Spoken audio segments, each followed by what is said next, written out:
سورۃ الحج کی آیت نمبر 70۔ الحمدللہ وکفیٰ وسلام علی عبادہ الذین اصطفیٰ، خصوصاً علی سید الرسل وخاتم الانبیاء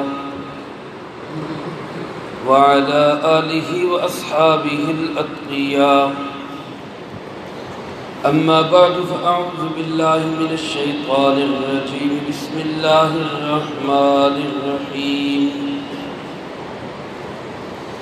ألم تعلم أن الله يعلم ما في السماء والأرض إن ذلك في كتاب إن ذلك على الله يسير ويعبدون من دون الله ما لم ينزل به سلطانا وما ليس لهم به علم وما للظالمين من نصير وإذا تتلى عليهم آياتنا بينات تعرف في وجوه الذين كفروا المنكر يكادون يسطون بالذين يتلون عليهم آياتنا قل أفأنبئكم بشر من ذلكم النار وعدها الله الذين كفروا وبئس المصير۔ ألم تعلم أن الله يعلم ما في السماء والأرض؟ کیا تیرے علم میں یہ بات نہیں آئی کہ بے شک اللہ رب العزت ہی ہے جو جانتا ہے وہ سب کچھ بھی جو آسمانوں میں ہے اور وہ سب کچھ بھی جو زمین میں ہے۔ ان ذالک فی کتاب، بے شک یہ سب کچھ کتاب تقدیر میں درج ہے۔ ان ذالک علی اللہ یسیر، بے شک یہ سب کچھ اللہ کے لیے بہت آسان ہے۔ وَيَعْبُدُونَ مِن دُونِ اللَّهِ، اور یہ لوگ اللہ کے علاوہ عبادت کرتے ہیں، مَا لَمْ يُنَزِّلْ بِهِ سُلْطَانًا، ان چیزوں کی جن کے متعلق کوئی سند نازل نہیں کی گئی، وَمَا لَيْسَ لَهُمْ بِهِ عِلْمٌ، اور نہ ہی ان کے متعلق ان کے پاس کوئی علم ہے، وَمَا لِلظَّالِمِينَ مِن نَصِيرٍ، اور حقیقت یہ ہے کہ ظالموں کے لیے کوئی مددگار نہیں ہوگا۔ وَإِذَا تُتْلَىٰ عَلَيْهِمْ آيَاتُنَا بَيِّنَاتٍ، اور جب پڑھی جاتی ہیں ان کے سامنے ہماری واضح آیات، تَعْرِفُ فِي وُجُوهِ الَّذِينَ كَفَرُوا الْمُنكَرَ، تو دیکھے گا ان کافروں کے چہروں پہ عجیب ناگواری۔ یکادون یسطون بالذین یتلون علیہم آیاتنا، لگتا یوں ہے کہ یہ حملہ آور ہو جائیں گے ان لوگوں پر جو ہماری آیتیں تلاوت کرتے ہیں۔ قل افأنبئکم بشر من ذلکم، اے پاک پیغمبر صلی اللہ علیہ وسلم آپ ان سے پوچھئے کہ کیا میں تمہیں آگاہ کروں اس سے بھی زیادہ بدترین چیز سے؟ النار، وہ جہنم کی آگ ہے، وعدہ اللہ الذین کفروا، جس کا وعدہ کیا ہے اللہ رب العزت نے کافروں سے، وبئس المصیر، اور وہ بہت برا ٹھکانہ ہے۔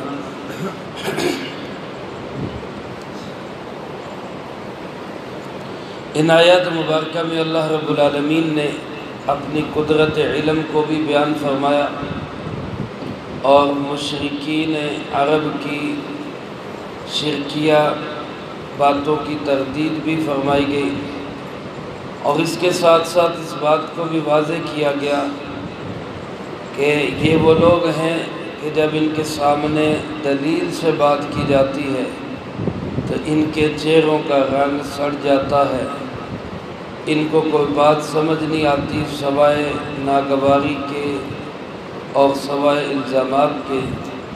یہ ساری چیزیں اللہ پاک نے ان آیات مبارکہ میں بیان فرمائی۔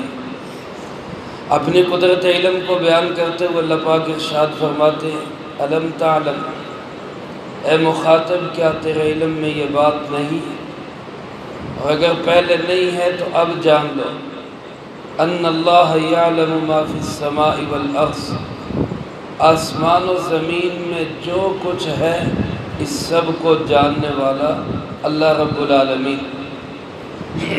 کائنات کی کوئی چیز اللہ رب العالمین کے احاطہ علم سے باہر نہیں۔ ما تسقط من ورقۃ الا یعلمها، اللہ رب العزت فرماتے ہیں کوئی پتا بھی اپنی جگہ سے گرتا ہے، حرکت کرتا ہے تو وہ اللہ کے علم میں ہے۔ وما تسقط من ورقۃ الا یعلمها، کوئی چھوٹی بڑی چیز زمین و آسمان کی گہرائیوں میں، ریگستانوں میں، صحراؤں میں، دریاؤں کے اندر، ہواؤں کے اندر، کسی بھی جگہ ایک معمولی سا ذرہ بھی اللہ کے علم کے بغیر نہیں۔ سب کچھ کو جاننے والا اللہ رب العالمین۔ اور فرمایا یہ صرف ایسا نہیں کہ حافظے کے اندر ہے، وہ ذہن میں محفوظ ہے، ایسی بات نہیں۔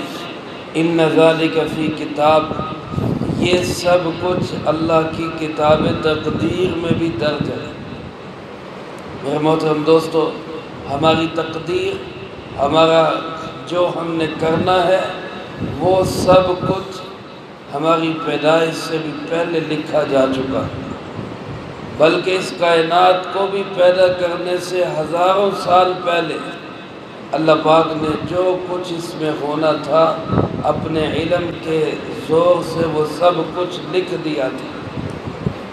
اس میں یہ نہیں بات کہ ہم نے جب تقدیر میں لکھا ہوا تو ہم تو مجبور ہیں پھر وہی ہم نے کرنا ہے، ایسا نہیں۔ جو ہم نے کرنا تھا وہ لکھ دیا گیا۔ یہ دونوں باتوں میں فرق ہے۔ ایک ہے کہ جو لکھا ہوا ہے وہی ہم نے کرنا ہے، ایک ہے کہ جو ہم نے کرنا تھا اللہ کے علم میں پہلے سے تھا، اللہ نے وہ لکھ دیا، تو ہم اس کے ذمہ دار ہیں، ہم نے کیا کرنا ہے۔ جیسے کسی علاقے کے اندر کوئی پولیس کا بڑا یا ایس ایچ او یا کوئی S P D S P, وہ کسی مجرم کے حالات کا اندازہ کر کے اس کا بایو ڈیٹا لے کر، اس کے سارے حالات کا جائزہ لے کر پہلے سے ہی اپنی رپورٹ لکھ دے کہ کوئی واردات ہوئی تو یہ شخص ملوث سمجھا جائے گا۔ اب اس کو یہ نہیں کہا جا سکتا جی جب اس نے پہلے لکھا تھا تو میرا کیا قصور ہے، تو نے کرنا تھا تو اس نے اپنے علم کے اعتبار سے لکھ دیا تھا، تو اس کا علم تو ناقص ہے، غلط بھی ہو سکتا ہے، اندازہ ہے۔ اللہ رب العالمین کا علم تو کامل اور اکمل ہے، جس میں غلطی کا اور کسی قسم کی لغزش کا کوئی امکان ہی نہیں۔ تو جو ہم نے کرنا تھا، جو ہماری سرشت اور فطرت میں داخل تھا، ایمان یا کفر، سعادت یا شقاوت، اچھے اعمال یا برے اعمال، نیک یا بد، جو ہماری طبیعت اور فطرت اور سرشت میں تھا، اللہ رب العالمین نے اپنے علم کے اعتبار سے وہ سب کچھ لکھ دیا، وہ سب کتاب میں درج ہے۔ اگر کوئی شخص یہ سوچے کہ جی ایسے کیسے ہو سکتا ہے، اربوں خربوں انسان دنیا میں آئے چلے گئے، آ رہے ہیں، آئیں گے، وہ سب انسانوں کے سارے اعمال اللہ کو بائی نیم پہلے ہی پتہ ہے اور سب لکھے ہوئے۔ تو اللہ پاک فرماتے ہیں ان ذالک علی اللہ یسیر، جس کام کو تم مشکل سمجھ رہے ہو اللہ کے لیے یہ کوئی کام ہی نہیں، یہ بڑا آسان ہے۔ وہ تو چٹکی بجاتے سب کی تقدیریں سامنے لے آئے، اس کے لیے یہ کوئی مشکل نہیں۔ تو یہ اللہ کی قوت علم ہے، اللہ کا علمی زور ہے، جس کو اللہ پاک نے اس آیت مبارکہ میں بیان فرمایا۔ جب وہ اللہ اس قدر علیم ہے تو سوچے ذرا ہماری 24 گھنٹے کی زندگی کو وہ نہیں جانتا، اس کو معلوم نہیں ہم کیا کر رہے ہیں، کیا اس کے علم میں نہیں ہے میری زندگی کن اعمال میں گزر رہی۔ اور جب وہ اللہ سب کچھ جانتا ہے، دیکھ رہا ہے، اس کے علم میں ہے، تو پھر میں اللہ کے علم کے باوجود اتنی جسارت کیوں کرتا ہوں کہ اللہ کا نافرمان بن جاتا ہوں؟ ایک چھوٹے بچے سے میں حیا کرتا ہوں، بچہ دیکھ رہا ہے، میں نے گناہ نہیں کرنا، اللہ کا مجھے کوئی حیا نہیں آتا۔ اللہ کے قوت علم کو بھی ہمیں ہر وقت اپنے سامنے رکھنا چاہیے۔ مشرکین عرب کی شرک کی تردید کرتے ہوئے اللہ پاک ارشاد فرماتے ہیں وَيَعْبُدُونَ مِن دُونِ اللَّهِ، یہ لوگ اللہ کو چھوڑ کر ان چیزوں کی عبادت کرتے ہیں، ان لوگوں کی یا ان مجسموں کی یا ان مورتیوں کی یا ان چیزوں کی عبادت کرتے ہیں جن کے متعلق نہ ان کے پاس کوئی منقول علم ہے نہ کوئی معقول علم ہے۔ دو ہی چیزیں ہوتی ہیں انسان کے زندگی گزارنے کے لیے، یا تو اس کے پاس کوئی منقول علم ہو، جیسے ہمارے پاس قرآن کریم منقول علم ہے، نقل کیا ہوا ہے۔ آپ صلی اللہ علیہ وسلم نے صحابہ کو بتلایا، صحابہ نے تابعین کو، تابعین نے تبع تابعین کو، یوں سلسلہ وار سینہ بسینہ علماء اکرام کی محنتوں سے یہ قرآن پاک ہمارے پاس موجود ہے، احادیث موجود ہیں، فقہ کی باتیں موجود ہیں، یہ سب منقولی علم ہے۔ دوسرا علم ہوتا ہے معقولی، کہ انسان اپنی عقل سے سوچے، عقل کا تقاضا کیا ہے۔ تو اب دونوں چیزوں کو اگر دیکھے، علم کو دیکھے، عقل کو دیکھے، تو علم اور عقل دونوں اس بات کا تقاضا کرتے ہیں کہ اللہ ایک ہے، اس کا کوئی ساجی اور شریک نہیں۔ علم منقول بھی یہی کہتا ہے، علم معقول بھی یہی کہتا ہے۔ تو اللہ پاک فرماتے ہیں جو مشرک ہے، اللہ کو چھوڑ کے دوسروں کی عبادت کر رہے ہیں، ان کے پاس نہ تو کوئی منقول علم ہے، ما لم ينزل به سلطانہ، کوئی سند نازل نہیں کی گئی، کوئی دلیل ان کو نہیں دی گئی اس کی، وما لیس لهم به علم، نہ ہی ان کے پاس کوئی معقول علم ہے۔ بغیر علم کے، بغیر منقولی معقولی علم کے، محض نادانی اور جہالت اور بیڑ چال کی وجہ سے یہ لوگ شرک پہ لگے ہوئے ہیں۔ کیا کہتے ہیں جی؟ اگر کوئی دلیل پوچھے، جی ہمارے بڑوں نے کیا، ساری دنیا کرتی ہے، آپ کیسے ہمیں کہتے ہیں جی نہ کریں، سارا ماحول کر رہے ہیں۔ اللہ پاک فرماتے ہیں ایسے ظالم جن کے پاس نہ کوئی منقولی دلیل نہ معقولی دلیل، اور شرک جیسے ظلم میں پھنسے ہوئے، اور یہ سمجھ رہے ہیں کہ یہ ہمیں نجات دے دیں گے، یہ ہمیں بچا لیں گے۔ اللہ فرماتے ہیں سن لو، ظالموں کو من نصیر، کوئی مددگار نہیں ملے گا، کوئی بچانے والا نہیں ملے گا۔ فرمایا ان ظالموں کی صورتحال تو یہ ہے کہ اذا تتلی علیہم آیاتنا بینات، جب ان کے سامنے ہماری آیتیں، واضح آیتیں کھول کر تلاوت کی جاتی ہیں، اور ان آیتوں میں کیا ہے؟ ان میں دلائل ہے اور کچھ نہیں ہے، کوئی گالم گلوچ نہیں ہے، کوئی بد زبانی نہیں ہے۔ پورے کلام قرآن کریم میں آپ دیکھ لیں، کفر اور کفریہ نظام کی مکمل تردید ہے، لیکن کسی ایک جگہ بھی ایسا لفظ نہیں جس کو کوئی کہہ سکے کہ جناب یہ تو بد زبانی، یہ تو غلط الفاظ بولے گئے، یہ تو گالم گلوچ ہے۔ قرآن کریم مکمل کتاب، انتہائی اعلیٰ اخلاق کے معیار پہ پورا اترتی ہوئی کتاب ہے، لیکن کفریہ نظاموں کا مکمل رد اس قرآن کریم میں ہے۔ اللہ پاک فرماتے جب ان کے سامنے ہماری آیتیں پڑھی جاتی جن کے اندر دلائل ہیں، اور اللہ پاک نے گویا واضح طور پہ بینات کھلی شہادتوں سے ثابت کیا اللہ ایک ہے، حضرت محمد صلی اللہ علیہ وسلم اللہ کے رسول ہیں اور آخری رسول ہیں، قرآن کریم سچی اور حق کتاب ہے، اور دنیا میں اب اگر نظام چلے گا تو وہ اللہ اس کے رسول صلی اللہ علیہ وسلم کا نظام چلے گا۔ فرمایا جب یہ باتیں سامنے رکھی جاتی ہیں، تعرف فی وجوہ الذین کفروا المنکر، تو آپ دیکھو گے کہ کافروں کے چہروں کا رنگ ہی بدل جاتا ہے۔ تعریف، تو پہچان لے گا فی وجوہ الذین کفروا، کافروں کے چہروں میں المنکر، عجیب و غریب رویہ، ان کے چہرے کا رنگ ہی بدل جاتا ہے۔ آج بھی آپ کسی ایسے شخص کے ساتھ جو بے ایمان ہو، جو دین کا دشمن ہو، جو اسلام کا مخالف ہو، وہ ظاہراً کلمہ پڑھتا ہو یا نہ پڑھتا ہو، لیکن آپ اس کے ساتھ قرآن و سنت کی بات کریں تو اس کے چہرے کا رنگ ہی بدل جاتا ہے، وہ آئیں بائیں کرنے لگ جاتا ہے، جی پرانا نظام، یہ 1400 سال پہلے کا نظام ہے، یہ کیسے چلے گا۔ آج بھی دنیا کو امن اور سکون مل سکتا ہے تو وہ صرف اور صرف قرآن و سنت کے نظام سے، اس کے بغیر نہیں مل سکتا۔ ساری دنیا الٹی لٹک جائے، جتنا مرضی اسباب و وسائل مہیا کر لے، کیمرے فٹ کر لیں، فوجیں بٹھا لیں، پیرے بٹھا لیں، امن اور سکون نہیں مل سکتا جب تک اللہ کا نظام اللہ کی زمین پہ قائم نہیں ہو۔ ایک ہی راستہ ہے اس کا۔ اللہ پاک فرماتے جب ان کے سامنے دلیل کے ذریعے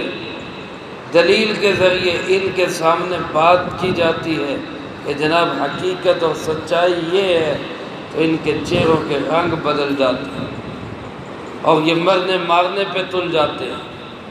آپ فرماتے اللہ پاک فرماتے یکادون یسطون بالذین یتلون علیہم آیاتنا، ان کے رویوں سے یوں لگتا ہے کہ یہ آیات پڑھنے والوں پہ حملہ آور ہو جائیں گے۔